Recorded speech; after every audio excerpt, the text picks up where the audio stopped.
Hello, EKN Nation. Welcome to another edition of the Debrief here on the EKN Radio Network, episode number 73.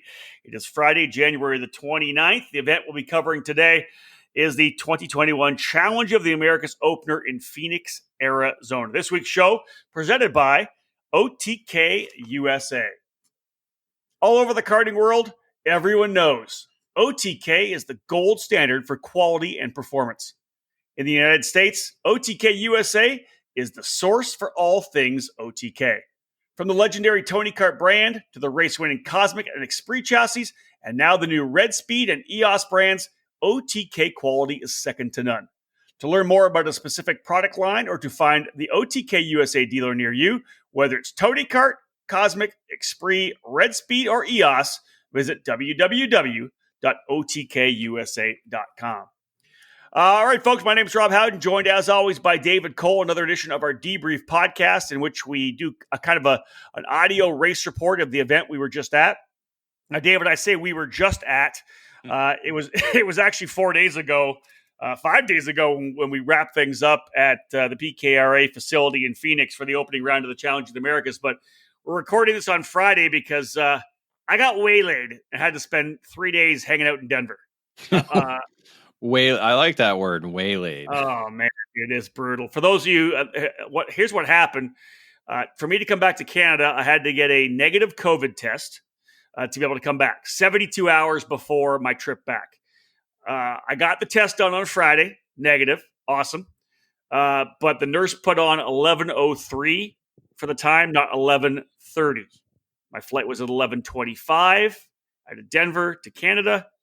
So I was 22 minutes past the 72-hour maximum from the test, and they turned me back. They wouldn't let me get on the plane. So I spent 3 days in Denver, got another negative test, and flew home on Thursday. It was the weirdest thing, but I'm back in the home office at least. Well, we can relate it to like being underweight. You know, if you're 1 pound underweight, you still don't make it. So that's right. The airport people are doing their job. It's what they're supposed to be doing. That's it. Yeah, I was pissed off. You probably could have went for a later test. It probably would have made things a lot easier. But well, remember that. But I was announcing the whole weekend, so I couldn't. And they're literally the test places are normally open from like 9 to whatever. Like they got to get your tests sent away. First time I did it, didn't work perfectly. I ended up spending 3 days working my ass off in a hotel in Arizona. I mean, in Denver. So. Hey, it is what it is. That's one way to look. That's one way to look at it. It was a rookie move. It was a rookie. Move. Yeah. It happens now. But now, now obviously they're going to continue with that testing procedure moving forward. As we kept reading on, I think what was it Tuesday when they're implementing it now to even come into the United States. So, So next time you come in the United States, hey, I got to make sure I get plenty of time and get the right. Procedure in place. But again, it's tough because even getting the tests and getting the results on time was a bit of a struggle too. And luckily we were able to get at least the initial results on time because that was also true. I'm literally calling the nurse and texting the nurse again and saying, I haven't got it yet. She's like, you should already have the test by now. I'm like, I haven't got it. And thankfully for her, she actually called and found out where it was and to get the results emailed to me because it wasn't coming through. It was a bit of a mess, but hey, you know what? Negative. I keep being negative, which is good. Now I'm on my 2-week quarantine back in Canada. Good thing I work at home. So for the next 2 weeks, I'll be here, not leaving the house and getting a lot of work done. So, hey, listen, let's jump into this thing right now. Again, this edition of the Debrief brought to you by OTK USA. David talking about the event, as we said, that was held on January 22nd to the 24th. Kickoff of the 2021 Challenge of the Americas, the opening 2 rounds of a 6-round championship. We were up in Glendale, Arizona. Always fun to be there in Phoenix. Great racetrack. And David, honestly, out of the gates, when we're traveling there, we looked at the weather forecast, and man, every day seemed to have a rising percentage of a possibility of rain. Friday was perfect. To be honest, it was an absolutely perfect day on Friday. It was the perfect way to welcome me back to the warm weather. Obviously, you had spent time in Southern California, so you were used to the weather and used to the conditions. But going from the snow area of Michigan to Phoenix, it wasn't quite what we've had in the past, where it's been like 80 degrees, but it was a comfortable, 60 near 70 degree weather day. It stopped you from wearing shorts, didn't it? No, I wore shorts all weekend long, but that's beside the point. It's just, it was nice to get a good solid day of great weather. Just being at the racetrack on Friday is, you always want perfect weather for a practice day like that. And then Saturday, I was sure it was going to rain. It just felt like it was going to rain at one point. Like it was sunny at the start, but then it kind of like, and then the clouds started getting dark on the horizon. We didn't get any rain on Saturday. It did rain on Sunday night. So when we got to the racetrack in the morning, all the warm-ups were in wet weather. And actually was kind of wet at the very start of qualifying as well. Middle of qualifying, guys went from the wets to the dries. Some guys were on the dries. Then we had some rain again come in the main events, and then it essentially didn't really dry out at the very end. But it was Sunday was interesting with a bit of precipitation, but otherwise, I just thought it was all in all better weather than I expected based on the forecast we saw going in. Yeah, based on the forecast, it was a pretty good weekend because as we've seen with the actual times we do get rain in Phoenix, it doesn't really last long, or winds stay around longer and are much more stronger as we've seen in the past at Phoenix. So that's true. Luckily, it was a quick shower, came down, we were able to kind of go back outside because it stopped raining in the 5 minutes that it did rain. So yeah, but it threw a little curveball for those remaining classes on Sunday afternoon. Yeah. No doubt about that. As we always do in our debriefs here, we'll take a little look here at the by the numbers. David, I think the numbers here. I preach all the time. Anytime you have a program, 10% growth, right? Because it's a sustainable growth. You're able to continue moving forward. This was a pretty good jump up. Of course, Andy Saisman and FTK Promotions making the move to the Rock program a couple of years ago. The program has been getting stronger and stronger, and even within the COVID program, where all the Canadians essentially locked out, not able to come down and be part of the program this year. 107 entries last year to kick off the season at COTA at the Tucson event. They launched at Musselman Honda Circuit in Tucson last year. Here in Phoenix, Dave, a bump up to 130 entries. So 23 more entries, so over a 20% growth from 2020 to 2021. And I think Andy Saisman and everybody were happy with the way things shook down. Yeah, overall, it's great numbers, just short of what was the record set last year. According to our calculations, 138 at Cal Speed in February. So moving forward, it's looking really well for the entire 3-event program to be almost at a record number for the opener. So essentially, this was a record number for a series opener at the Challenging Americas with 130 total entries. And again, as we say, the continued growth is what's helping it. Indeed. And if you look at the actual class structures itself, the different class numbers, it was interesting because there's ups and downs. Micro doubled from 3 to 6. Mini Rock from 4 from last year up to 15. So a really good jump in the drivers in the Mini Rock category. Then we saw a drop off in the Junior Rock and the Senior Rock. And during our Friday happy hour show at the track, I had Andy Saisman up there. And we just talked about kind of the ebbs and flows and how the 125cc tag liquid cooled classes on the West Coast East Coast are really strong still. On the West Coast, so many people have made a move to the 100cc air cooled, right? So, down from 16 to 6 in Junior Rock, 9 to 5 in the Senior Rock category. But then, David, big bump ups in both 100cc Senior, 100cc Junior at 31 drivers plus 16, double the amount of 100cc Senior drivers at the Challenge this year. And even more than that, triple the amount of juniors. We only had 400cc juniors last year, and there were 13 to start the season this year. So West Coast seems to be just jumping on that, really jumping on the 100cc air-cooled categories. Yeah, that was going to be my next point is that's part of the growth of the program is the introduction of the 100cc categories over the last couple of years. When you look at it, the total numbers, 52 drivers were competing in those 3 categories. So that alone is helping to extend the mark of the total number of entries for the program. So that's where a lot of the focus is. And as you said, it's really a focus for a lot of the West Coast drivers to be racing in those categories rather than, as you said, in the junior rock or senior rock. Indeed, yeah. So good numbers, as we said, folks. In the by the numbers, it was a big positive. 130 drivers in total to kick off the 2021 Challenge of the Americas. And as David said, as they head on to the next event at Cal Speed, then up to Sonoma for the finale, numbers are going to continue to grow. And really just seeing the baseline get super strong as the challenge continues to lock down. So, folks, we're underway. Episode 73 of the EKN Debrief. This one brought to you by OTK USA. Let's head to our first commercial break. When we come back, we'll jump into the Paddock Pass. Leading Edge Motorsports is the industry answer to winning in karting. At the helm is industry veteran Greg Bell, who has orchestrated the success of many drivers dating back to the mid-1990s. Most recently, Leading Edge Motorsports and Greg Bell helped guide Danny Formel to victory at both the Rock the Rio and the SuperKarts USA Super Nationals 23. Based in Lodi, California, Leading Edge Motorsports is the Western importer for IP karting, which includes the Praga and Formula K chassis brands. Leading Edge Motorsports is already looking forward to the 2021 season, which begins with the Challenge of the Americas, the premier winter series on the West Coast under the Rock Cup USA banner. Leading Edge Motorsports is also eyeing the Florida Winter Tour and several other programs. Arrive and drive services to kart preparation and driver coaching are all available under the LEM tent throughout 2021.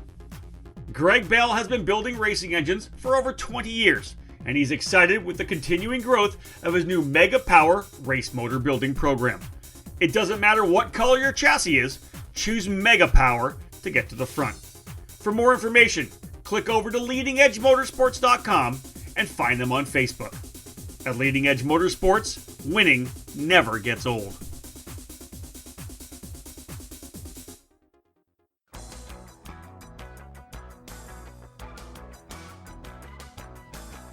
In racing, experience is priceless.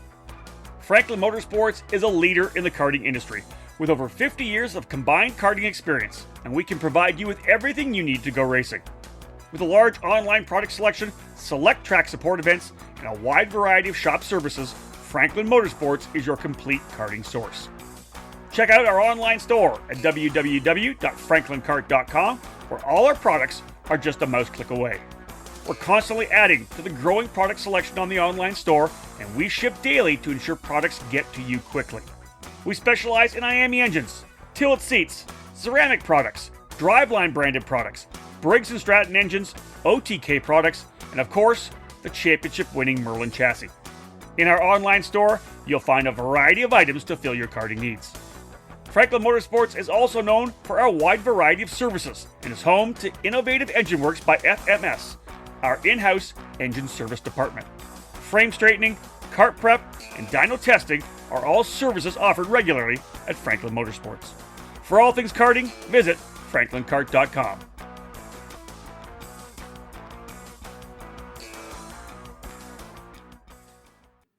Welcome back to the EKN Radio Network and episode 73 of the EKN Debrief. Myself, Rob Howard, and David Cole breaking down the opening round of the Challenge of the Americas at the PKRA facility up in Phoenix. This edition now up into the Paddock Pass. We'll talk about some of the stuff that happened away from the racetrack. And of course, this Paddock Pass on this edition brought to you by Kart Republic. The Kart Republic is here, and it just keeps on winning. Kart Sport North America is the country's importer and distributor for the Kart Republic chassis, and as a leader in American karting, they're focused on providing stability for the sport and quality products and service for the community. The Kart Republic senior and junior chassis are on fire, and so is the mini kart, which has won in SCUSA, USPKS, and WKA competition. For more information, contact Kart Sport North America, where they offer top quality products, winning brands, and professional driver development services. All right, David, let's have a look at the Paddock Pass right now. I think first and foremost, and this was kind of an announcement that came out before the season started, Royce and Baxter coming on as the presenting sponsor of this year's Challenge of the Americas. Yeah, it's great to see a company outside of the sport supporting a karting organization and series. So Royce and Baxter is obviously part of the karting community with Michael Gush as the president of the company, and he's a racer and karter himself. So that kind of helps with the correlation between the two. But it's a perfect kind of time for the company to support the series with obviously the COVID-19 pandemic and their focus on hand sanitizer. So a lot of product was there on hand for all the competitors there that were competing in Phoenix this weekend, and I'm sure we'll see it again at Cal Speed next month. Yeah, Michael Gouache has been around the sport for a long time, both as a race car driver and, of course, in karting as well. And Royce and Baxter, great, come on, and right in with the the COVID program with everybody getting some hand sanitizer. Keeping with the COVID-19 theme, because we have to talk about that once again for this particular race, David. Limited paddock entry for all the competitors. Yeah, that was one thing that Andy Staisman of FTK Promotions set out before the event began, and as registration opened up, that it was going to be limited to one mechanic and one parent throughout the paddock, and it seemed to be held that way. They do have, I think, the non-pit pass area where people were out and about. Outside the actual area, so they could still be there, be part of the event. But again, masks were mandatory in the large gathering areas, of course, in tech and on the grid during drivers' meetings and during the podiums. So they continue to try and follow the guidelines that are set out in the pandemic that we're in. And, for the most part, most people followed it, and especially in the podium. Everybody was made sure they had their masks on for the podium and the driver's meeting. But, again, everybody was different in their own tents. Some tents, had masks, some tents didn't. So that's still, it's still the kind of their own little bubbles. But, for the most part, when you're outside the bubble, everybody kind of followed through with the mask procedure. Yeah, I was pretty impressed. I thought that everybody was pretty diligent with that, which I think was great. I'm going to lump the next couple together because we can kind of bring them together. Rock Cup USA's Garrett Potter was in attendance at the event, and one of the things he was able to provide was, with that weather coming in, and not surprising that teams didn't have the tires they needed. Andy Staisman had to do some scrambling for sure, getting some tires, some rain tires brought in from California. I think he got some rain tires. Garrett helped him get some rain tires coming down from Utah. They had some tires from California for everybody to have rain tires because we needed enough tires for everybody. So Garrett was there, which is great. Of course, he's busy with the Florida Winter Tour, spent all the time in the last fall getting the Rock the Rio put together. But one of the big things, David, we're talking tires, we're talking rain tires. We go to slicks. I think one of the stories, of course, was the fact that this was the West Coast debut for the new Levanto tire. It was, and it was received with strong recommendations, strong positive remarks regarding the tire and its performance. That was as we talked with Andy Staisman during one of our face-to-face programs that we did. The tire was always an issue with the Rock Cup USA program and his Challenge in America stuff. And so now the move to this new tire seems to be, kind of a win-win where they solve that problem. And now they have a real solid product to be able to compete on. So again, teams are still, had plenty of time, I think over a month to test with the tire. A lot of teams went to Phoenix, or a lot of teams were just at their home track testing with the tire. So got to know it really well. And the other odd and different thing was that all categories were on the same compound. So we didn't have one compound for the slower categories and one compound for the quicker categories. It was everybody on the same rubber. So that's one thing I think that is different and unique about the program now. But and something we'll kind of follow now. Obviously, as we talked about, the weather wasn't exactly warm or hot, I should say. Yeah. It was comfortable. Good weather. So we'll see what happens as the temperatures get warmer and the tracks get stickier, and we'll see what happens with the way the compound works with the different racetracks that we go to. Yeah, I think that's a really good point, David, because as you said, a lot of the weather, we were high 50s, mid 50s at the start of the day.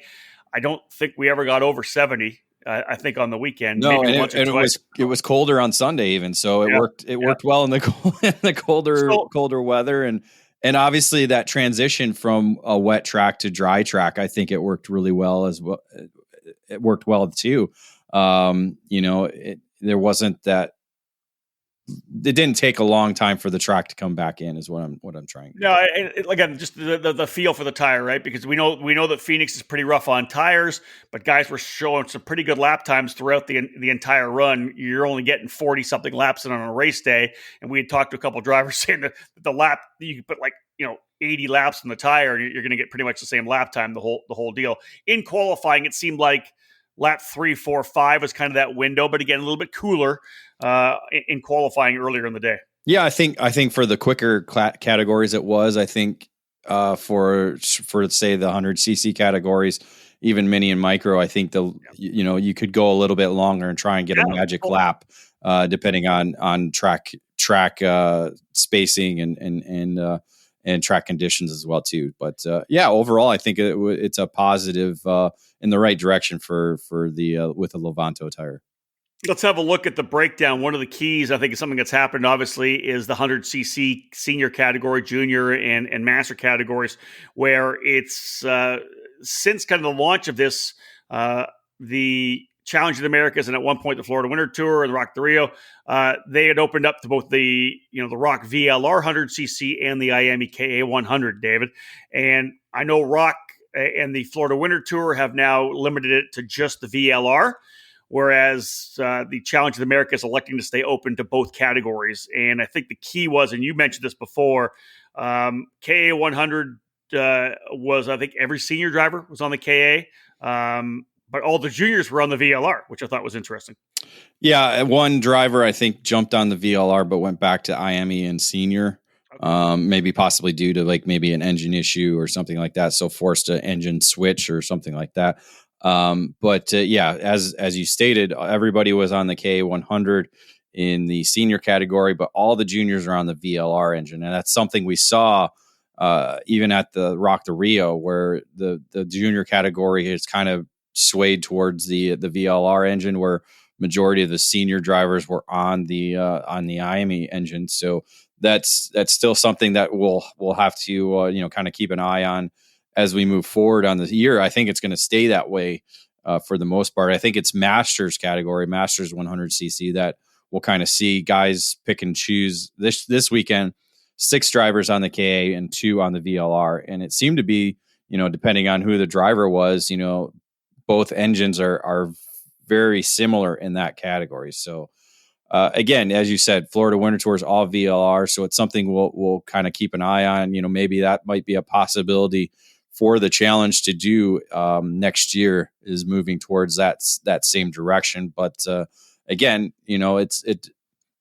Andy Staisman's a pretty good guy when it comes to talking with the customers and seeing what they want. So maybe it's VLR only for junior and master, or just junior next year. Something we'll have to keep an eye on as a series moves along and we get into the summer months when they start planning for 2022. Yeah, indeed. I think the Masters was interesting. Obviously, we had Mike Smith, Tim Meyer, and Brian Phillipson were kind of the front 3 guys all weekend. And Phillipson was on the VLR, and he was right there with those guys the whole time. So when it comes to the Masters category, and we'll talk more about that, obviously, see that happen. Last but not least, here, the Paddock Pass, again, brought to you by Kart Republic. David, it was for me, it was cool to see the guys from Italian Motors coming back down again. The guys from the Catalyst Driver Development were there last year. The Italian Motors and Catalyst group was back, and Michael Valiente back in the seat as well, which I thought was really cool.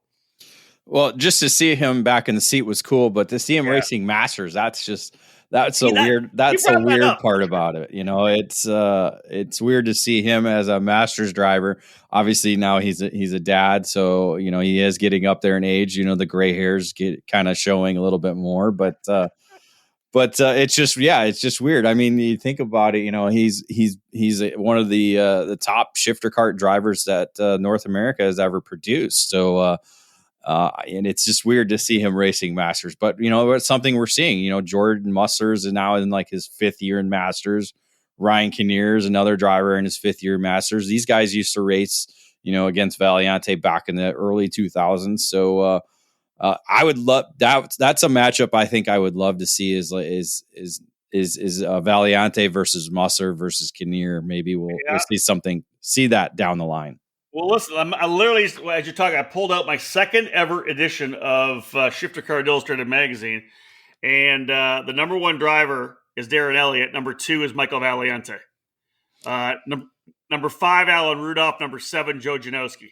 Number 10, Curtis Cooksey. Well, I don't think we'll get all these guys there. I don't know if we'll ever see Rudolph back in a shifter. He loved that DD2 Masters program. I think he'd be more of a single speed Masters kind of guy, but we'll see about that. But Elliott was early mid 2000s moved to the Masters category. I remember him winning the Super Nationals a couple years in a row there. So it's just strange to see that change. Now, obviously, we're seeing some of these younger kids like we've seen, like the Oliver Askew's and Kyle Kirkwoods move up into the cars. That's something that's not new, but it's just seeing the guys we used to see at the front in the headline divisions now racing Masters. Okay, I'm just going to throw this out here to cap off this section because I've got this out here. So this is the top 50 from 1998, end of 1998. Here's the Masters race I want to see. You ready? Darren Elliott, obviously. Michael Valiante.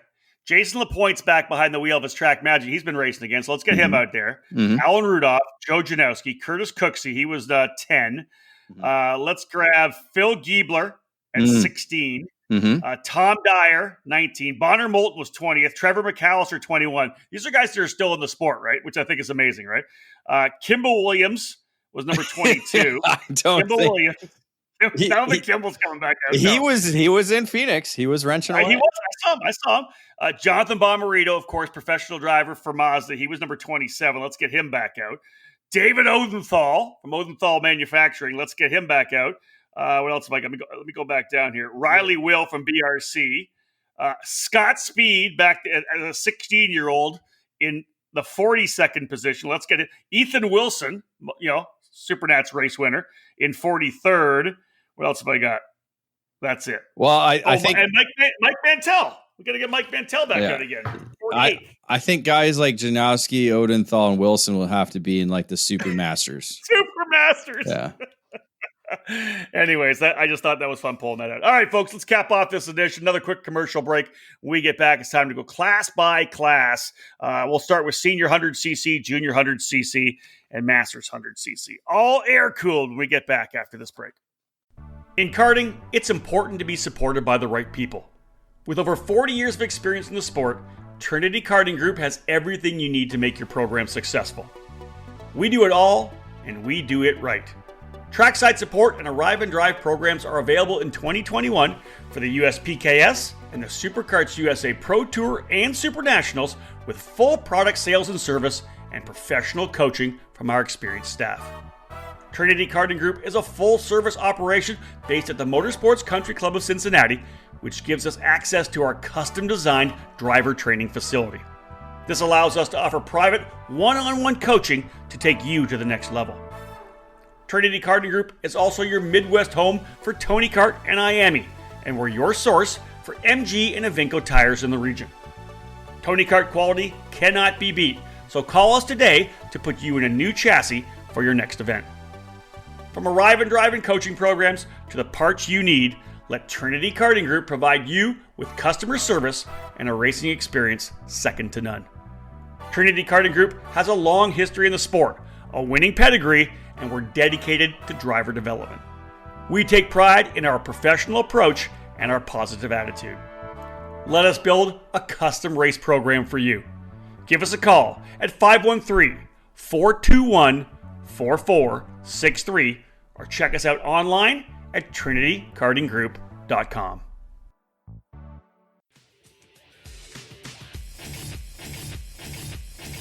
The 2021 Challenge of the America Series is off and running, and we've put 2020 behind us. We put our first race in the books at Phoenix in January, and now we're focusing on the next two events. It's time for you to join the fastest growing Rock Cup program in the U.S., the Challenge of the Americas. It's our 14th season, and 2021 is shaping up to be the biggest yet. We welcomed over 130 entries at our opening round, and we fully expect to set a new attendance record when we get to Cal Speed Karting on the February 26 to 28 weekend. Don't miss out on what may be the biggest race in California in 2021. Our classes include Micro, Mini, Junior, Senior, and Masters Rock, our multi-manufacturer 100cc Junior, Senior, and Masters level, and our well-supported Rock Shifter and Rock Shifter Masters program. While other West Coast programs are shrinking, the Challenge of the Americas and Rock Cup USA are growing. Don't miss out on the fun, atmosphere, and hardcore racing of the Challenge. Prizes include tickets to the Rock Cup Super Final in Italy and the Rock the Rio event in Las Vegas. Our Cal Speed round is coming soon, so head to our website at challengekarting.com, pull out that calendar, and lock in the dates, and we'll see you in Fontana. Welcome back to the EKN Radio Network, episode 73 of the EKN Debrief, brought to you by OTK USA. It's myself, Rob Howden, and David Cole break down the opening rounds of the Challenge of the Americas from Phoenix on the January 22, 23, 24 weekend. Time to jump into the race report now. This one brought to you by the Alan Rudolph Racing Academy. If you want to improve your results, it's time for professional instruction and coaching at the Alan Rudolph Racing Academy. Located at the state-of-the-art Speed Sports Racing Park just north of Houston, the Alan Rudolph Racing Academy offers custom coaching programs for newcomers and experienced racers alike. Train with a champion with over 30 years of racing experience to get proven results. Get ready for the big races by training with the best. Reserve your dates now by calling 866-607-RACE. That's 866-607-7223. All right, David, we'll jump into 100cc Senior, the 31 kart class. And the headline, Nash and Lech split victories in the largest class of the weekend. Definitely, I got to say, a career breakout weekend for Liam Lech. Qualifies on pole on Saturday, wins the pre-final as well. Didn't win the main event, but Lech was very impressive out of the gate. Yeah, I kind of think of breakout weekend for kind of both of them. I know we've kind of followed Nash a little bit regionally, but I think this is his first, kind of big stage victory when it comes to an event like Challenging Americas. But these two drivers kind of drove away from the rest of the field on Saturday. Lech led the opening 7 laps until Nash took over. The two ran nose to tail the entire rest of the way. Lech made a move at the hairpin, took the lead on the final circuit, but left just enough of an opening for Nash to kind of slip through in that the famous Daytona corner, turn 10 at PKRA. That allowed Nash to reach the checkered flag and score that elusive victory at Challenging Americas. Yeah, I think he probably left about 56 inches. because Nash just I didn't think it was going to happen. He got down to the bottom of the racetrack there and was able to get the spot, and then kart drifted up a little bit enough to be able to hold Liam back over in the off-camber turn 11. It was a tremendous run. Jensen Holtzman ends up finishing third, and cool for Jensen. He goes straight from Phoenix to Daytona to run in the MX5 Cup, which is racing. We're watching him. I'm watching him right now. You're watching. Yeah, the race is the second race. In the top 20 right now. Let me see. Yeah, 18th right now. Good for him. Kyriakos Soukas on the EOS ended up in the 4th spot, and Haley Schroeder rounding up the top 5. I'm feeling good about getting the Soukas name right, David. You got to forget the I. Forget the I. Kyriakos Soukas. Yeah. Yep. Yeah, and Kyriako, no S at the end, even though it's on there, it's Kyriako. But yeah, he was actually really strong all weekend long. And Haley Schroeder on the Tony Kart rounding out the top 5. David, moving into Sunday, and it was weird because Nash, of course, was so impressive on Saturday. And I didn't get a chance to talk to anybody at the Nash camp to find out what really happened to Blake, because he qualified really poorly, had an issue in the pre-final, and then, of course, got wrecked in the main event as he was coming back through. Sunday, David, was all Liam Lech. Yeah, we'll cover Nash real quick, as you said, was making his way up through the field in the main event. I think got himself into the top 10, getting close to the top 5 when another driver got a little aggressive with him after Nash passed him, and the two drove off into the dirt, essentially taking each other out of the race. So that kind of hurt Nash's comeback, and obviously going to hurt him in the points, where he's going to have to use round 2 as a drop as the series moves forward. But As you said, Lech was just kind of perfect both in the dry and in the wet, because this was a wet weather race. Lech just kind of had the speed overall after Jensen Oldsman actually took the lead at the start. So Oldsman led the first 5 laps before Lech kind of took the spot over, and then essentially just put in really consistent laps in the wet weather to drive away to a 3.8 second advantage. Yeah, Lech P1, Oldsman second, and Mason Turner on the Tony Kart rounding out the top 3. Michael Mischoff on Spree was 4th, and Dylan Wilkins, another Spree driver, in that 5th spot. Moving now to the junior 100cc category. Again, we talked about the fact good numbers, triple the numbers from last year, more than triple. 4 last year, 13 this year. And they headline for 100cc junior, Cameron and Benjamin pick up career firsts in junior 100cc. David, out of the gate, Steven Eisert on an Spree qualified on pole, but the Red Speed driver Christian Cameron came back in the pre-final. There was a lot, like a good group of 3, 4, 5 drivers kind of in the lead pack throughout the weekend. Yeah, essentially it was 3 drivers that was out front all weekend long. You had a couple drivers that were trailing the lead pack throughout the weekend. Essentially it was Eisert, Cameron, and Laney Benjamin, who actually won the pre-final, but had 2 wheels outside the line. So that dropped her to 3rd and gave the win to Cameron. But again, Eisert, Cameron, and Benjamin kind of drove away from the rest of the field and exchanged the lead multiple times. But in the end, Cameron was pretty strong at the end and was able to hold on to score his first victory at the Challenge of the Americas. Yeah, Steven Eisert finishing in the 2nd spot, and Laney Benjamin, she on her Tony Kart coming home 3rd.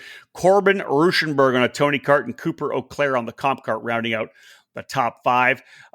Just like Saturday, on Sunday, Eisert coming out of the gate, winning the qualifying pole.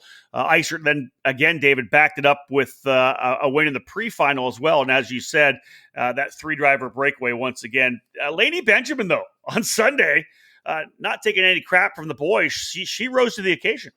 She certainly had the great rain setup. This race was on a wet track, so these drivers got to experience it for the first time, because if I believe qualifying was on dry tires for this category. So this was the first time that the competitors took to the racetrack on wet tires. But Eisert essentially led the first half of the race, but Laney came on strong in the second half.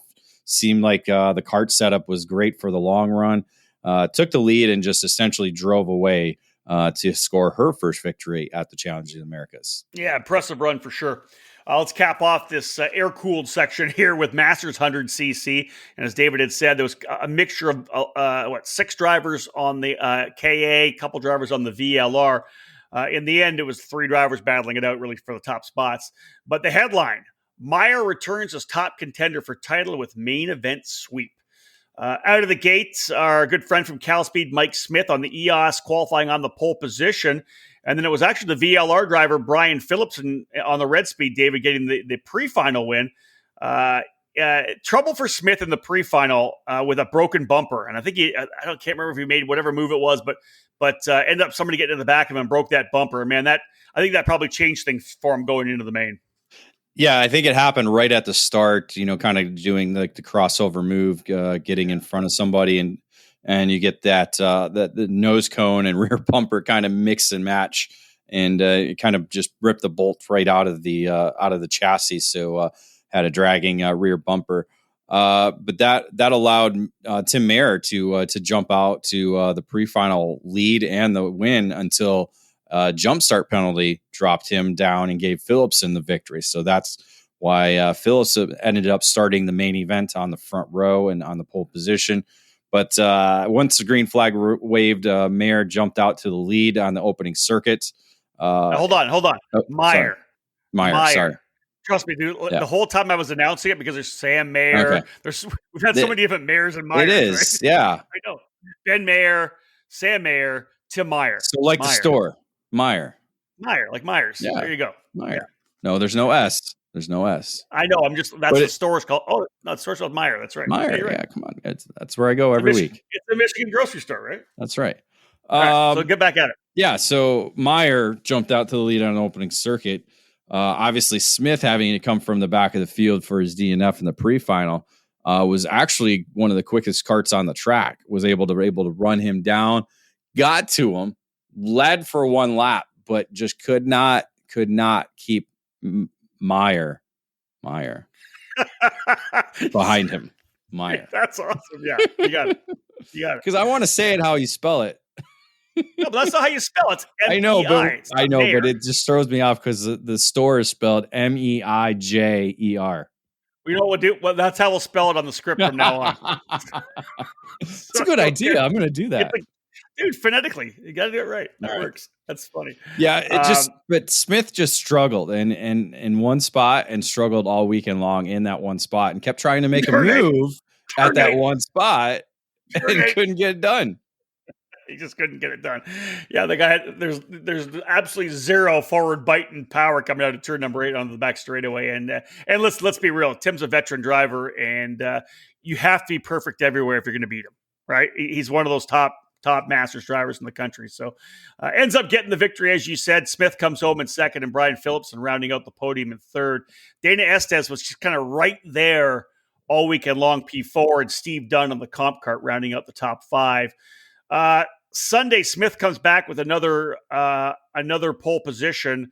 Meyer, though, Dave, stepping up in the pre-final and actually led the main event wire to wire.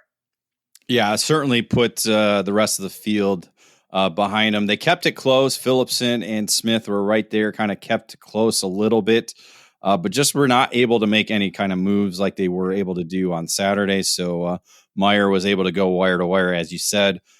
Phillipson was really strong, though, on Sunday and took it to Smith, who obviously had the speed on Saturday, just didn't quite have it as he did on Sunday. So Phillipson was able to sneak past for the runner-up position on the podium. And that's that VLRK battle, right, between those two drivers? Yeah, but again, we don't know if it's because Smith can't get out of turn 8. At all. Wow. Man. He needs to go to Cal Speed driving school. Dave, Cal Speed, Phoenix slow. There it is, yeah. No, we can't thrash on Mike, man. For a guy that hadn't driven Phoenix before, looked very, very, very comfortable. He did a great job. All right, so that wraps things up for our first 3 classes here in the Race Report, brought to you by the Alan Rudolph Racing Academy.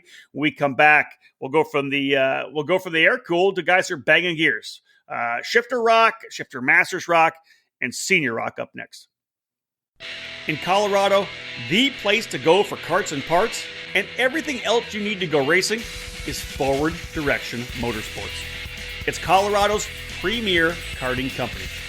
Owned and operated by veteran karter Greg Welch, Forward Direction Motorsports is located in Centennial, Colorado. FDM has been developed to provide customer service and product sales at all levels and in both in-person and online. We're a brick and mortar shop that serves as the hub for karting in Colorado, and we're a gateway to new racers who can come in and learn about the sport. We also have an online store and can ship all over the country. We can also service all makes and models of engines and karts. Whatever you race, we can take care of you. Forward Direction Motorsports is a comp kart dealer, an authorized Rotax service center, and we can fully support all Briggs 206 racers. We support local karting 100%, and we also have a race team that takes our customers to major regional and national events on the West Coast. From kart prep and coaching to full arrive and drive packages, we offer something for everyone. You don't have to live in Colorado to experience Full Direction Motorsports' vast experience or dedication to customer service. Our online store continues to expand its inventory, and the products you need are just a mouse click away. Head to fdmkarting.com the next time you need parts and equipment fast. We ship daily. Shop online or come to the store to check out our inventory and visit our service department. Head to fdmkarting.com to learn more about our products and services or call us direct at 720-323-3650. History, success, family. Those are the 3 words that describe Comet Kart Sales, one of the longest tenured karting businesses in the United States. The family-owned operation is located just outside of Indianapolis, and they have provided karts, parts, and services for thousands of racers throughout their near 6 decades of business. Comet's online store features everything you need, continually adding new parts to their product line. Comet Kart Sales attends dozens of karting events every year, offering trackside service for racers and families. Karting veterans Mark Dismore Jr. and Gary Lawson provide one-on-one driver coaching and tuning assistance for each trackside customer. The engine building business, Comet Racing Engines, has won countless major events and championships over decades of karting, and they continue to offer the best trackside service in the industry. Make sure you head to CometKartSales.com or call them at 317-462-3413 to be a part of the Comet Kart Sales family today. Welcome back to the EKN Radio Network and episode number 73 of the EKN Debrief as we break down the opening rounds of the Challenge of the Americas from Phoenix. Let's jump now into the shifter rock category. And here's your headline. Return of Rashidi equates to double victory. Listen, the bottom line was there was a lot of really fast drivers in the shifter kart category here this weekend. You know, we had some big guys, some locals that know the track. We got Kyle Wick, who was former national number 1 with Superkarts USA. You know, we got Cole Bailey, we got Micah Hendricks, Jack Crawford, who almost won the Supernats a couple years ago, or 19 in the X30 senior class. Second last year in the German ADAC F4 series, going to run FIA F3. This kid's a shoe. On his way potentially to F1, doing some shifter kart racing. But this thing was all about Remo Rossetti. He dominated the entire weekend. He did. It was a good comeback for him. We've seen him do some one-offs here and there over the last couple of years, but he was all in this weekend, back with a Tal kart, obviously, and the Catalyst driver development. Sorry. There you go. But I mean, that's the one thing about the Phoenix racetrack. You get all these fast guys on the racetrack, and it's while it may look easy to pass in the shifter karts, it seems like it's just impossible to get by somebody when you're a hundredths of a second off of each other on lap time. So Remo was able to put down quick lap in qualifying to start off Saturday. Was able to score the pre-final victory with Kyle Wick on his rear bumper the entire time. Kind of a repeat of that in the main event with Ruskitty getting off the line quick, getting the whole shot. And again, Wick on his bumper the entire distance, just not able to get by. So allowing Remo to score the wire-to-wire victory. Yeah, Remo did a fantastic job to get that race win. The tremendous fight for third, I think, all day long as well. You throw guys like Cole Bailey in there, Micah Hendricks, as I said, Jack Crawford. They were going back and forth. Crawford had some trouble getting off the line both days, I think, and most of the starts kind of fell back a little bit, and that kind of put him in the middle of a fight. But, David, one of the things that you mentioned this actually as we were wrapping up the actual race call at the end before we jumped to commercial, that we had 5 different brands in the top 5, which was great. Obviously, the ITAL kart for Rossetti, Kyle Wick had made the move over to the Gary Carlton program, so he was second in the GFC. Cole Bailey has moved from the GFC to J3 competition. He was on the comp kart. Micah Hendricks, a local driver on the Aluminos, and Jack Crawford under the Nash Motorsports tent on the Burrell Art. And, in a lot of racing, when we see, especially some of the junior categories, a lot of OTK products. Cool to see 5 different chassis here in the top 5 in shifter. Yeah, I think, as we've seen over probably the last decade, I think the shifter category is where you see the diversity of the sport. The introduction of the GFC has added another brand. Gary Carlton, obviously one of the top shifter kart drivers in North America history. Putting his knowledge and experience into his own chassis, and it's showing well over the last, now into its 3rd full season, showing really well in the shifter kart categories. Bailey was under that tent, moved over to comp kart for 2021, and again is showing that, again, a brand that's only 6 years old now, I think 6-7 years old. How well that brand is doing. Obviously, Ital kart's always been good for the last 2-3, now going in probably its 3rd decade as well. And then again, you talk Aluminos, with Rob Soares and his experience working with the GP factory, Super Nats with victories, SCUSA Pro Tour victories. And of course, you throw in the Burrell art brand, that's just, history Legendary. of karting. So, yeah, it's really, it's where we get to see more of the diversity of the sport. Well, I'll give a shout out again to Gary Carlton too. Of course, I think a lot of us follow them on social media, and Gary does a great job on Instagram and the other platforms.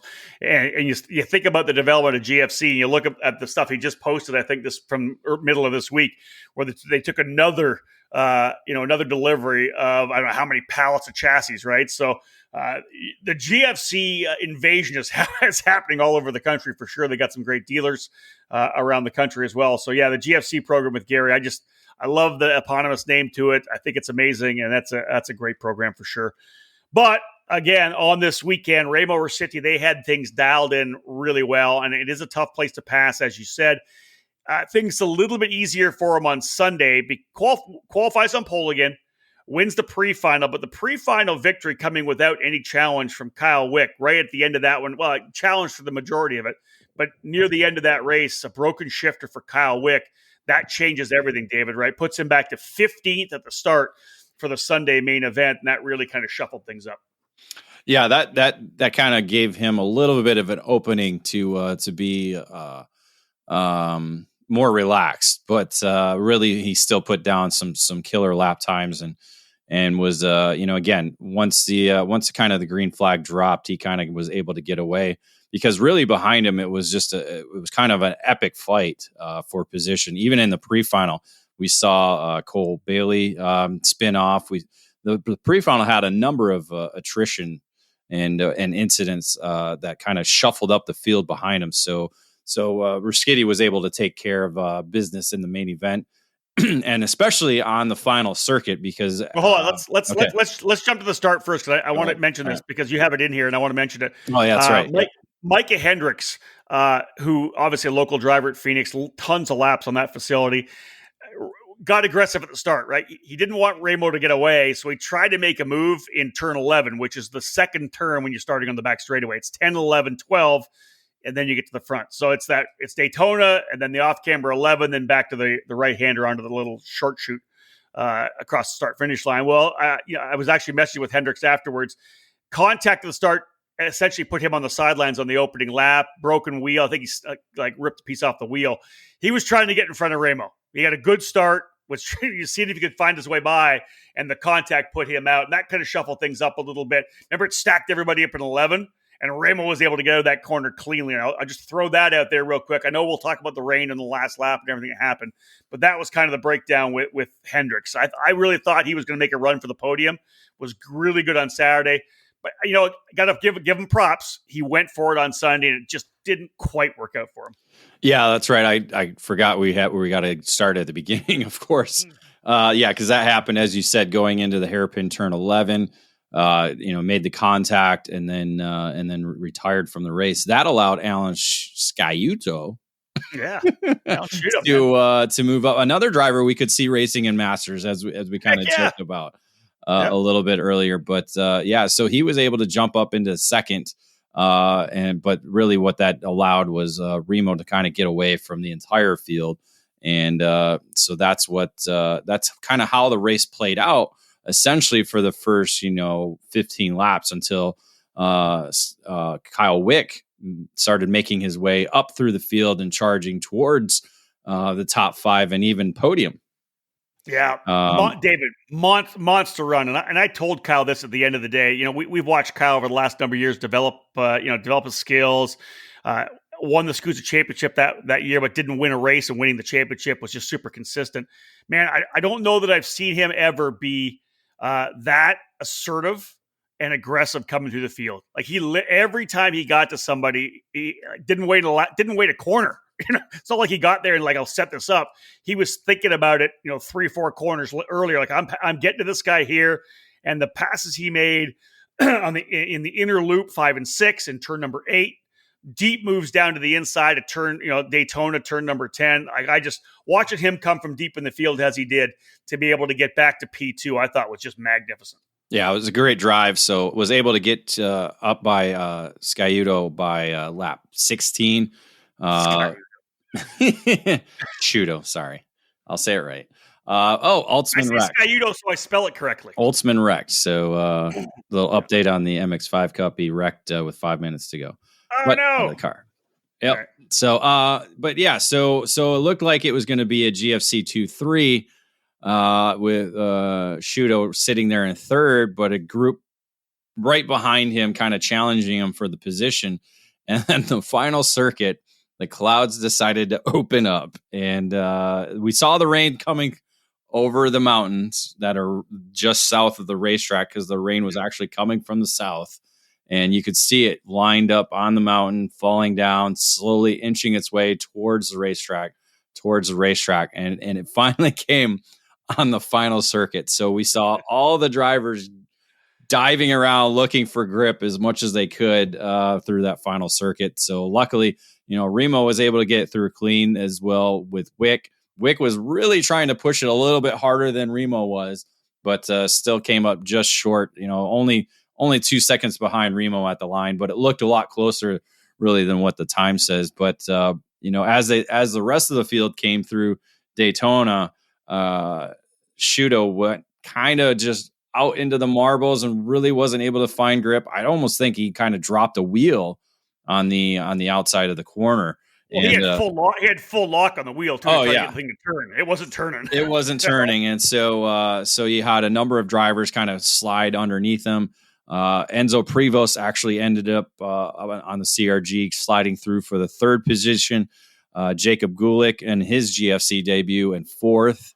And then Bailey able to slip by for fifth with another drive from the back. So you add Wick and Bailey from the back to the top five in that run. So that ended up pushing Shudo back to the sixth spot. Yeah, one of the best races of the weekend, I think, because you had the guys to watch. You had Cole Bailey coming from the back. You had Kyle Wick, as I said, a magnificent drive up forward. Then you have the rain that hits on the final lap. Guys are full lock, trying to somehow find grip. It was just such a wild finish. And as you said, Shudo getting a little high in Daytona. Everybody else diving underneath. It was a crazy finish for sure. And I think we were all kind of caught off guard. And then, of course, that changed everything, David, because there was enough rain.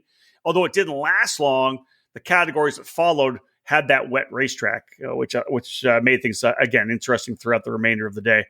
Let's move to the Shifter Masters Rock category. The headline, Back to the Roots, Valiente and Quiela triumph. And you're right, a couple guys that we have seen win races and be up front over maybe the late 90s and 2000s, and both Michael and Cliff. Good to see Cliff Quiela back as well. Of course, the local guy with the team at Phoenix for many, many years, Pure Karting. But out of the gate, still, David, it was the defending champion for Ron White Racing, Kevin Woods, on the CRG qualifying on the pole. Won the pre-final as well. Out of the gate, Woods still really was the dominant driver to begin the weekend. Yeah, he was. As a defending champion, obviously you're going to have that kind of that target on your back. But Woods responded really well with a pretty strong field behind him, coming out, as you said, quickest in qualifying, and really kind of showed the way in the pre-final. So it looked like we might have a sweep on our hands, but main event happened. Woods wasn't quite able to get off the line that well. Valiente was able to grab the whole shot, which kind of put him out front. And then it was kind of a three-driver fight the entire distance. It looked like Valiente kind of had everything under control, but Quiela came on late, took the lead for a couple laps, but then a dropped wheel, a small little mistake, allowed Valiente to kind of slip back by as they exited Daytona. And that essentially was the race right there. Indeed, it's like Cliff went a little too deep into Daytona. Kind of caught me off guard a bit, but nonetheless, a big win for Michael Valiente as that Ital kart went back-to-back, won both of the shifter kart categories on Saturday. Quiela on the Tony kart, as you said, in second, and Woods on the CRG in third. Nick Firestone and Nick Brinkman, a couple of GFCs into the top five as well. Firestone coming from deep in the field, I believe, after issues in the pre-final, I think. He was able to get himself back up to fourth. And Brinkman, who was kind of in that fight outside the top 3 and 4 all weekend, finishing in the fifth spot. On Sunday, Valiente qualifying on pole, David, winning the pre-final as well. But we would not see him, though, for the main event. Michael was complaining of some rib pain. Obviously, one of the things about Phoenix is you got to hit it. You got to attack the track pretty aggressively, hitting those curbs. And Michael has not been in the seat for about 5 years. So I think it kind of got to him at the end. We had the rain as well. He didn't show. And what really shook things up was the fact that at the very start, Kevin Woods falls to the very, very tail of the field. That allows Cliff Cuella with that local knowledge to be able to get out front. Yeah. Excuse me. Woods just could not get off the line for some reason, especially in that race. I don't know if it was just, the clutch foot pedal type, not working together or what, but it was kind of shocking because he normally had good starts, as we saw on the pre-final on Saturday. But it just did not come together for him at the start for this race, and fell all the way back to last as they made their way around for the opening circuit. So lucky he was able to keep going and actually put on a really good show coming back and again on wet weather track, coming from the tail of the field all the way forward, and nearly got himself back into the top 5. At the end, Cuella able to pull away. Nick Firestone had a good run up to the second position. Garrett McKelvey, his debut in the Masters category, racing for GFC, the driver out of Temecula, rounding out the top 3 on the podium. Alan Morte on the CRG finished 4th, and Travis Irving was able to come up in that GFC, had a good run to work his way into the 5th position. Capping off this particular segment of our race report, again brought to you by the Alan Rudolph Racing Academy. Senior Rock, not a huge field, as we said, David, just 5 drivers in total.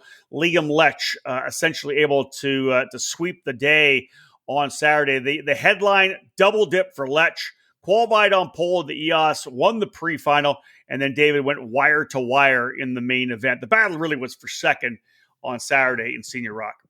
It was, Lech just kind of controlled everything on Saturday. Didn't have, never put a wheel wrong, and didn't really have any pressure aside from a couple opening laps. But battle for him behind him was for second. A good battle between 3 drivers: Andrew Zimmer, Jensen Oldsman, and Macy Williams. Zimmer was in the position until he retired.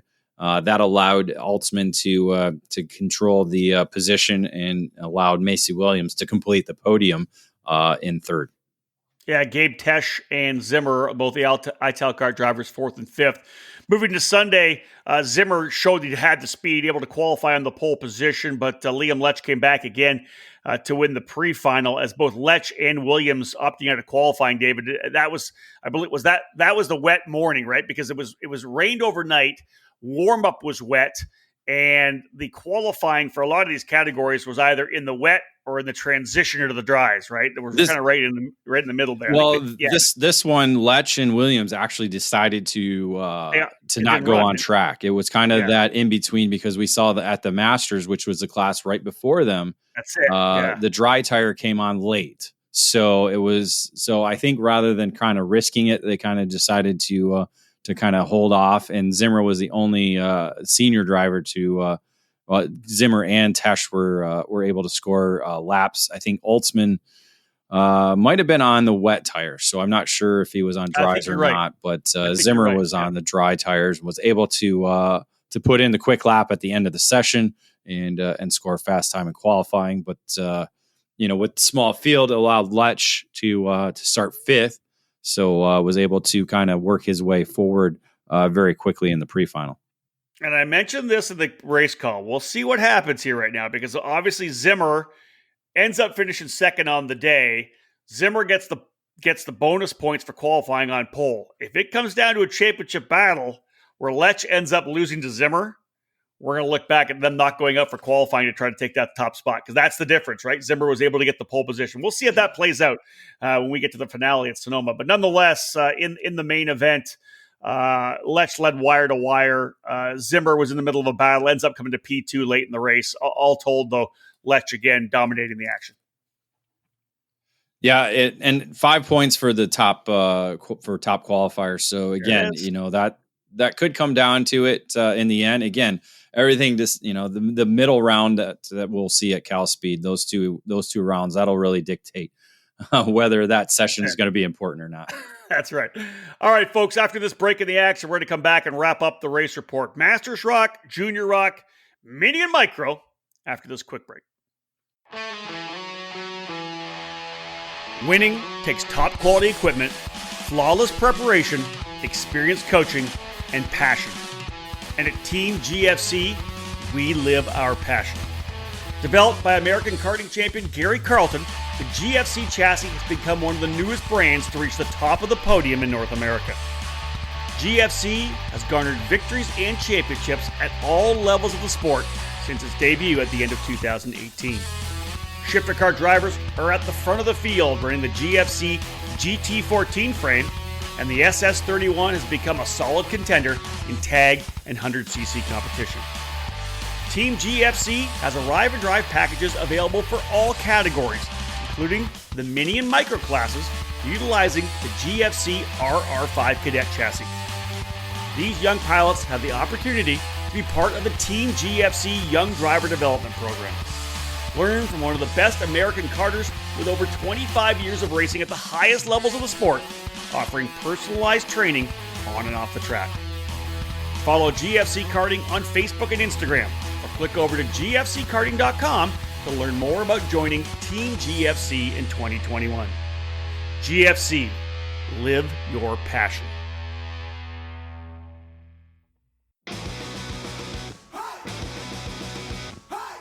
Acceleration Kart Racing is your first and only stop on the internet for karts, parts, and the safety gear you need to get you on the track.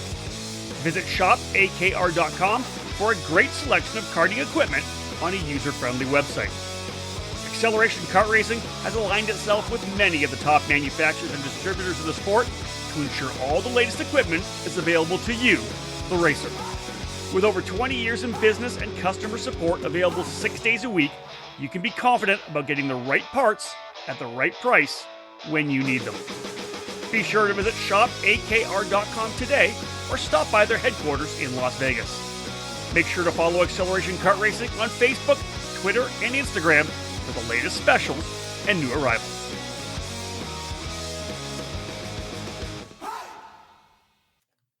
Welcome back to episode 73 of the EKN Debrief here on the EKN Radio Network or whatever streaming podcast service you're signed up for. Great to have you guys listening in on the broadcast. We do appreciate it. If you haven't downloaded the EKN Radio Network app for your mobile device, please do that. That's your first opportunity to hear all the content we push out podcast-wise.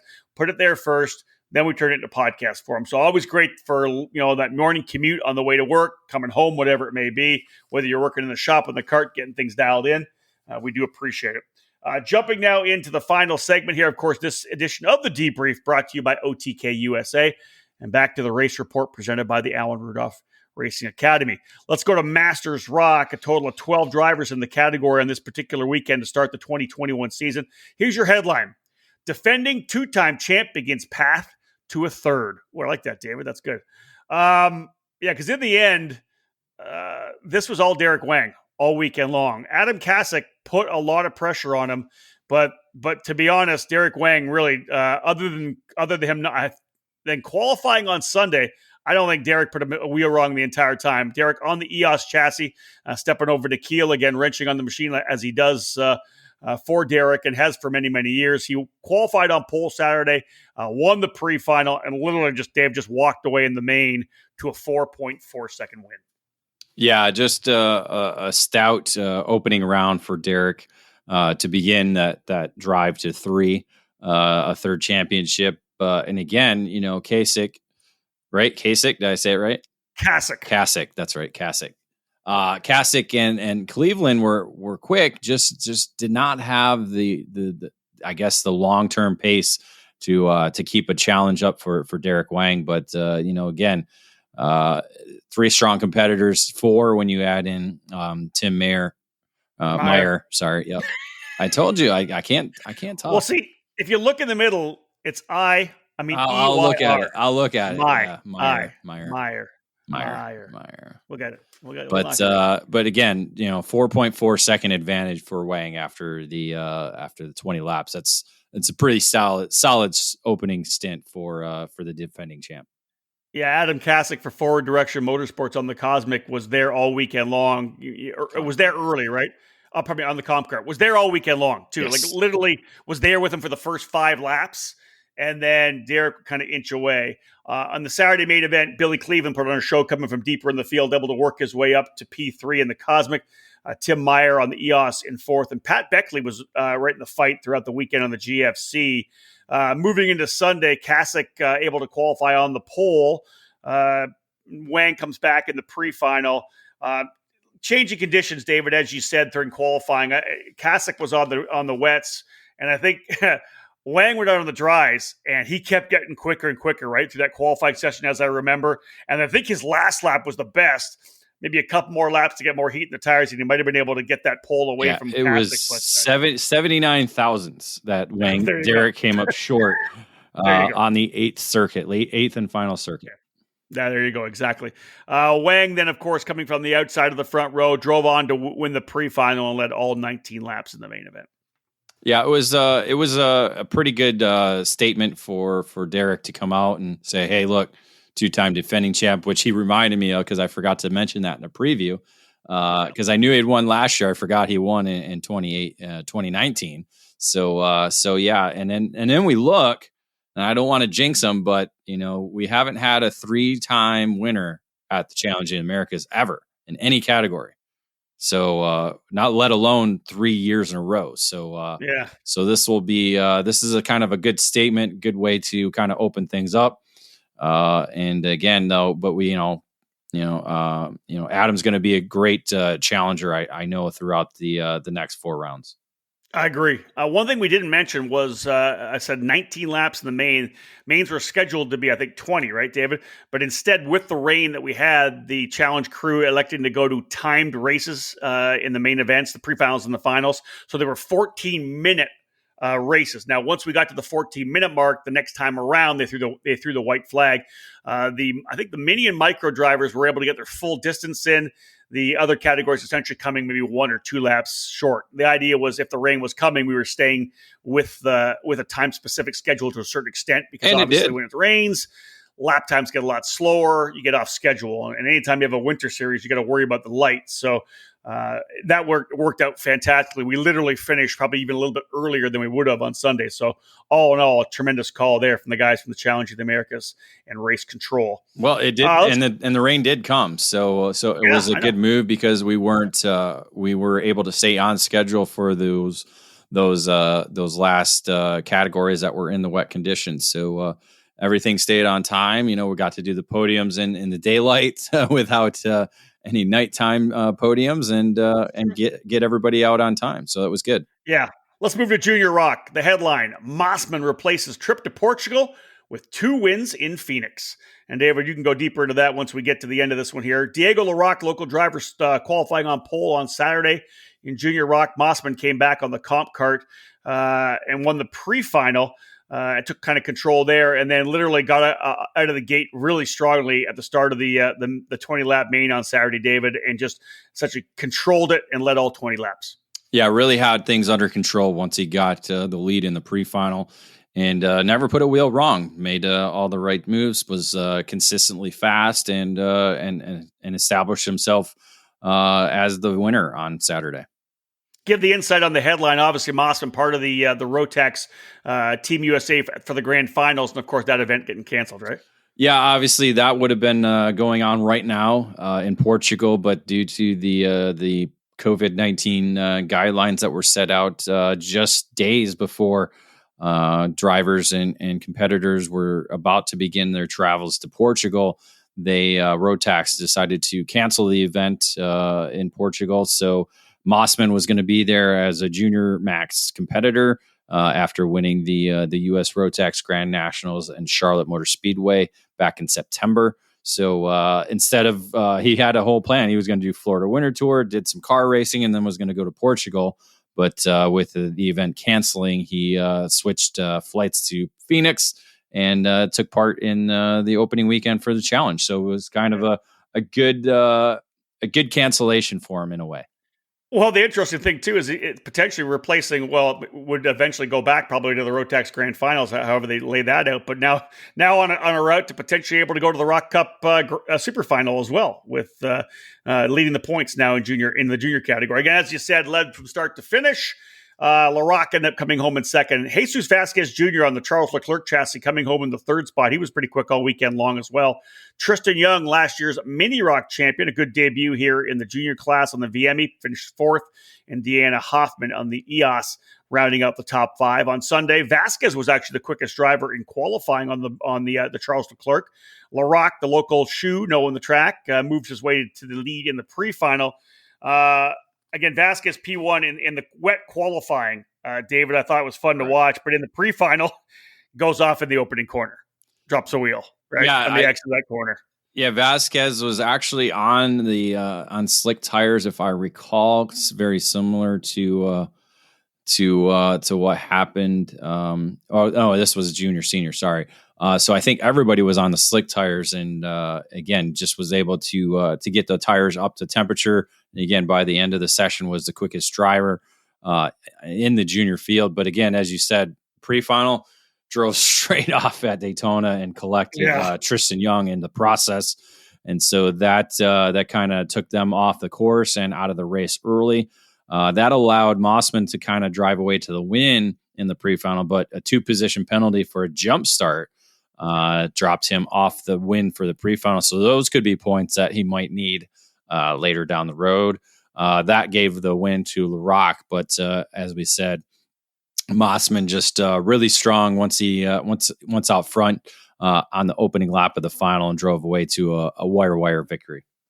I think I may have missed this battle at the end when LaRock had the contact late in the race. I don't remember calling that myself. I might have been looking down and trying to look at some notes or whatever it may be. But in the end, contact running for second dropped Diego LaRock down to P5 late in the race. That moved Vasquez to second, and Tristan Young rounding out the podium in third. Hoffman was fourth, and LaRock ended up rounding out the top five. Yeah, it was the Mike Smith corner. Oh, yeah. Going,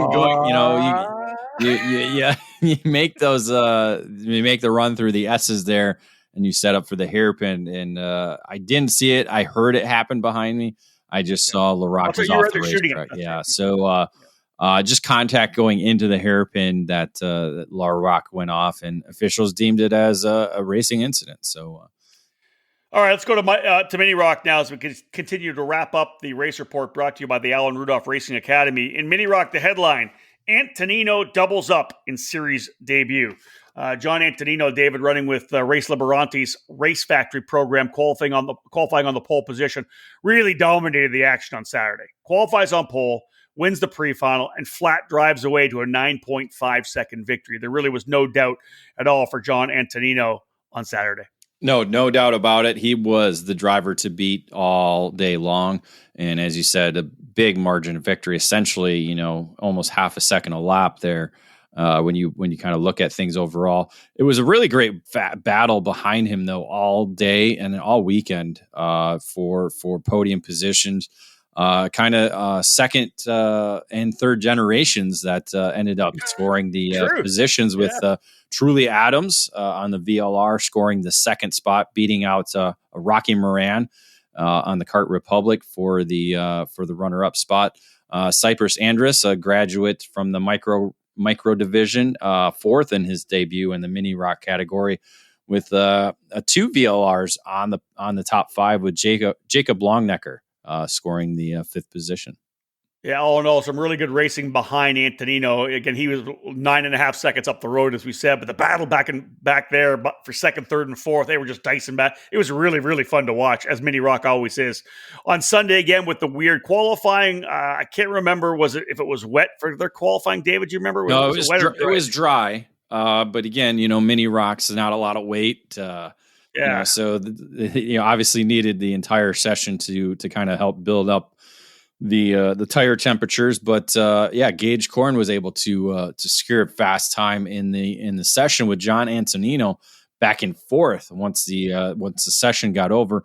So that kind of was the deciding factor in the pre-final, because I believe something happened to Antonino. We're not sure, but ended up falling out on the opening circuit. Over on the exit of the Mike Smith corner. On the exit of Mike Smith corner. And so we're not, I wasn't able to confirm if it was a mechanical issue or if there was due to contact. Well, let's just say this. The Race Factory guys were fast all weekend. I think on Saturday when Antonino was on pole, I think Gage was second. They were like, they had the lockout of the front row on a couple times. So Korn ends up qualifying on pole in the Race Factory chassis, wins the pre-final as well, as you said, an issue with Antonino dropping him to 15th on the grid.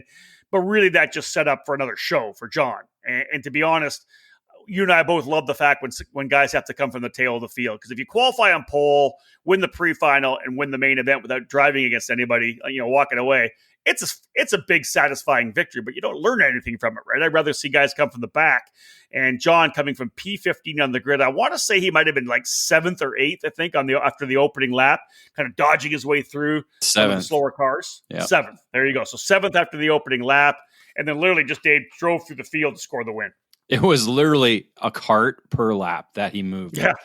One by one, each lap was into the lead by lap 8. And then from there was able to establish himself as a leader, but a good drive by Gavin Witt, who would not let him go away. So Witt was able to stay on his bumper the entire distance, just didn't quite have enough speed to kind of make a challenge for the lead. But overall, a great drive by Witt.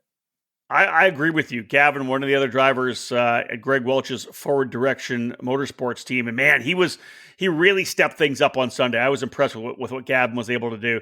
Truly Adams, another podium finish. So Truly most definitely in the fight as well on that VLR. Kyle Drysdale on the Nitro ended up in the 4th spot. And Nix Eggleston on the comp kart was, he showed well throughout the entire weekend too. Nix was good there on Sunday to finish in that 5th spot. It was another great race there for the 3rd position this time. Yeah, Saturday was for 2nd, and then Sunday, and it ended up being the battle for 3rd, because we're talking probably like 5 to 7 drivers all in. And Dave passes everywhere. Oh yeah, and that's one of the things throughout the weekend, the mini rock category was really good with the racecraft. A lot of good moves, drivers running side by side through corners. Nobody making any bonehead moves or trying to overdrive what they could do. So really good weekend for the mini rock category. Agreed. And I think that bodes well for the future. All right, let's cap off the race report and talk about micro rock again. 6 drivers, double from last year's 3. 2 new winners in micro rock, the headline. Out of the gate, to be honest, Jackson Porter flat smoking everybody. Qualifies on pole, really untouchable, David, on Saturday. Qualifies on pole, wins the pre-final, and flat walks away in the main event to score a big victory. Yeah, certainly had the home track advantage and used it to his betterment with, as you said, a demanding victory there on Saturday. Yeah, the fight was more for second with Ashton Woon and Braylon Underwood. Woon on the Nitro kart, Underwood on the Race Factory, and then Jerome Rondeau in the GFC and Julian Sanchez.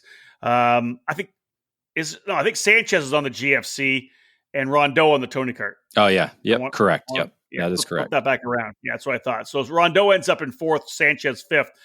Porter out of the gate again, very strongly, David, on Sunday, qualifies on pole, wins the pre-final, but wasn't able to walk away this time in the main event as Ashton Woon on the Nitro kart dialed things in as well. So a couple of Nitros up front running P1 and P2. This time, though, Ashton Woon, David, able to come away with the victory. Yeah, the top 2 were able to get away. Woon was able to keep track of Porter throughout the main event and took the lead late and held off a late race challenge, last lap battle with Porter to score his first series victory. And again, all 6 drivers that were in the micro rock category were making their series debuts. So that's another good plus for the series. That's it. All brand new drivers. Exactly. Tough one for Braylon Underwood. Actually finished 3rd. And I hate when this happens, but he got a 2-spot penalty for 2 wheels out of the start, right? I hate, and it happens a lot in the micro category when the guys don't stay in their staging lanes, and it breaks my heart when that happens at the end of a race, right? Well, it's like we talked. What were we talking about? Oh, you were 27 minutes too late. It's kind of like you can't do the 2 wheels outside the line. It's just I know. It's just something. Again, micros they're there to learn.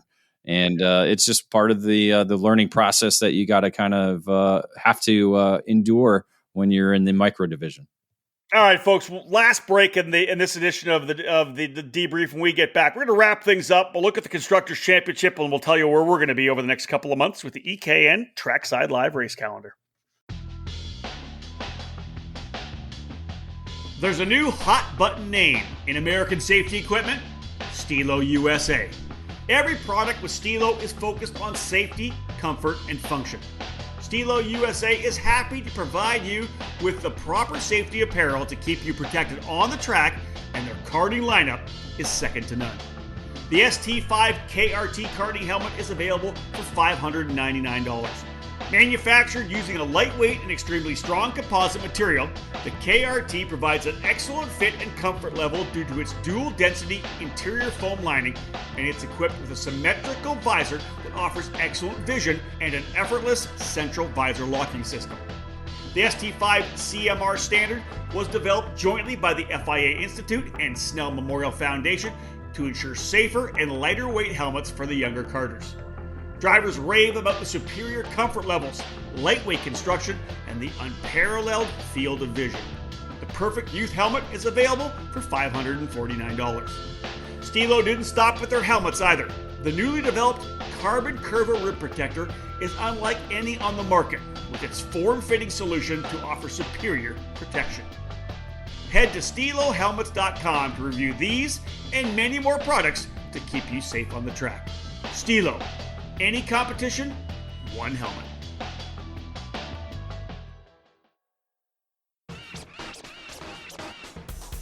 Experience and passion. That's what led to the launch of AMAX Racing. Owner Charles Maxwell began AMAX Racing in 2015, expanding the operation in 2019 with a focus on driver development for racers of all age groups and backgrounds. From top-level drivers to grassroots racers or families looking for a team that will help them achieve their goals, AMAX Racing can guide you with the absolute best trackside service at affordable prices. No matter the chassis, AMAX Racing welcomes you and has the experience to put you on the top of the podium. You can join the AMAX Racing family in 2021 at the Cup Karts North America, United States Pro Kart Series, and WK Manufacturers Cup Series, along with selected local events at Whiteland Raceway Park and Newcastle Motorsports Park. For more information, contact them at 317-437-5886 or find them on Facebook. AMAX Racing, all of your karting needs under 110. Welcome back to the EKN Radio Network. We're going to wrap things up here in our debrief of the opening round of the Challenge of the Americas from Phoenix. Dave, let's wrap this thing up. Near record numbers for the event, just 8 short of the Cal Speed total for 2020, but just another leap up for the Challenge, right? As it keeps that baseline just keeps going higher and higher. More people coming to the events, having a good time, Challenge style. And again, as you said, just 8 short of what we got last year at Cal Speed. Yeah, and again, like we kind of talked about in the outlap, and I just mentioned in the micro division, it's the younger categories that we're seeing growth, so that's good with 6 in micro and 14 or 15 in the mini, or did we get 16? I can't remember. 50. I think we had 15. 15. So you're talking 21 drivers under the age of 12 competing there, so that's good. And then obviously we've seen. The shifter category doing really strong with almost 40 drivers overall between the two categories. And then you add in the 100cc divisions. It's just really growing. And, again, you said that the challenge atmosphere, being there and having a good time and having a good time on and off the track. So that's kind of what it's all about.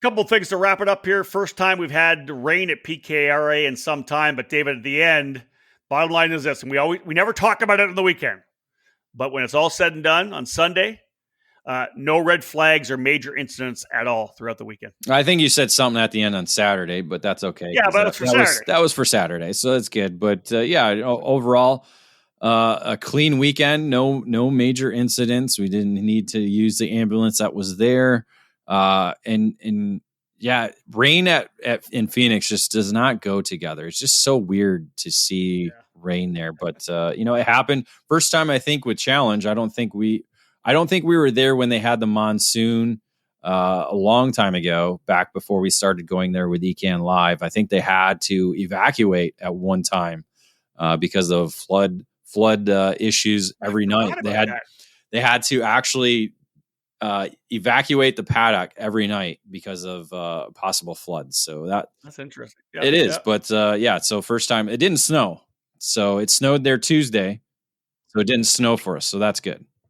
A quick look through the Constructors' Championship. EOS with the most victories. A lot of guys loving the EOS chassis, the new OTK brand. 8 wins on total. 3 wins for Ital Kart with Remo Rossetti and Michael Valiente. A couple of wins for the Comp Kart drivers.